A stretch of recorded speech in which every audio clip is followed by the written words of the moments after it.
Would you describe the action level of this movie? Oh boy, wow. To me, it's off the charts. Yeah.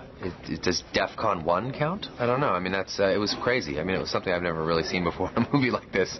You have some pretty big personalities and big bodies to go with them, and they're all kind of smashing into each other throughout the course of the film, and it creates some pretty cool fight sequences. Well, definitely. That leads into the question of big bodies. Yeah. What did you have to do, or was that all smoke and mirrors?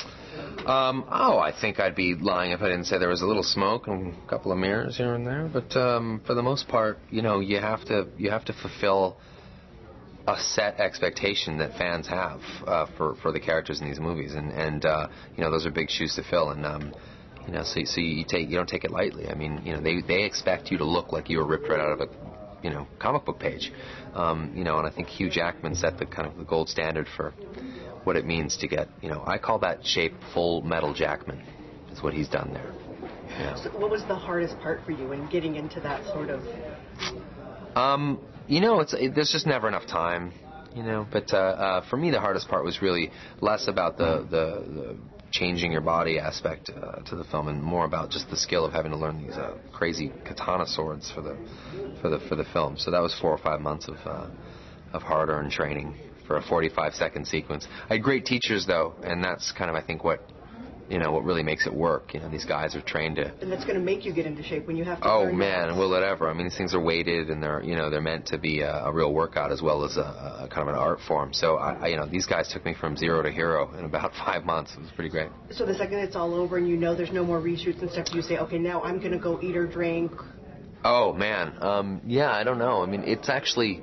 Really, when you finish a movie like this, you want all of your loved ones to just really get out of the way, because it's going to get gross. So yeah, I went on kind of it wasn't enough to just go to my favorite restaurant. I went on a driving tour of the southern United States.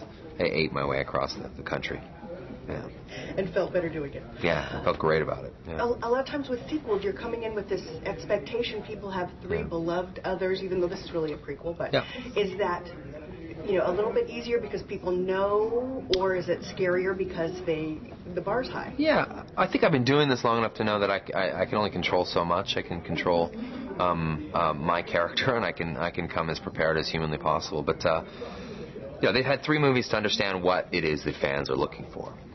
So I think knowing that going in, it's somewhat comforting. I mean, I feel like Hugh is a producer on this as well, and he cares deeply about this character, and he understands what this character has done for him in his life, and he brings that class to the filmmaking experience. He really brings that passion and that caring, and it's a great feeling going home at the end of a workday and knowing that the movie's in good hands.